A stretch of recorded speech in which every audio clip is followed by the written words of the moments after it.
நீங்க கேட்டிருக்கீங்களா என்ன சார் எங்களை சேரவே விட கேட்டிருக்கேன், மாட்டேங்கிறீங்க அடிக்கடி கேட்டிருக்கேன். there's a lot next time more. அவரையும் கூப்பிட்டு அவரை கேளுங்களேன், ஏன்னா நாங்க கேட்டு சலிச்சு போச்சு. பட் ஐ திங்க் அது அந்த ஒரு ஏக்கம் நல்லா இருக்குல்ல அந்த படத்துல, அப்புறம் திருப்பி இந்த படத்துல. ஸோ ஃபேன்ஸ்க்கு வந்து எப்போவாவது சேருவாங்கன்னு நினைக்கிறதும் அந்த unrequited love is always something more beautiful I think. Sir ஆக்சுவலா எல்லாரோட ரசிகர்கள் சார்பா ஒரு ரெக்வஸ்ட், நீங்க எப்பவுமே சேது படத்துல அந்த டைலாக் என்னைக்குமே மறக்காம பேசுவீங்க, நீங்களும் சொல்லியிருக்கீங்க. அத இந்த இடத்துல நீங்க சொல்லி அவங்க கிட்ட நீங்க பேசுவீங்கன்னு ரசிகர்கள் சார்பா கேக்குறோம். சேது டைலாக் அவங்க கிட்ட பேசி நீங்க, ஏன்னா அந்த மொமெண்ட் நாங்க உங்களுக்கு கொடுக்குறோம் சார் சைமா சார்பா. ஏன்னா அவளை மறக்கத்தான் இல்ல டைலாக் அதே மாதிரியா? ஆமா சார். அவங்களை பிடிச்சி செவுத்துலாம் முட்ட வேண்டாம் இல்ல? ஆமா சார். ஆனா சோகம் என்னன்னா அதுலயும் ஹீரோயினோட நீங்க சேரலன்றதுதான் சார்.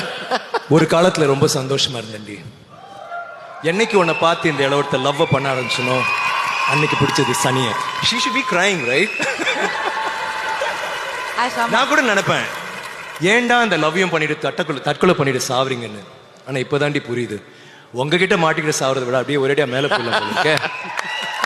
நீ பயப்படாத, இந்த டயலாக் இதுக்கு மேல நான் சொல்ல மாட்டேன். Aishwarya, I love you Aishwarya. I don't think I can go on with that dialogue. Karikalan அடுத்த தடவை சொல்லு.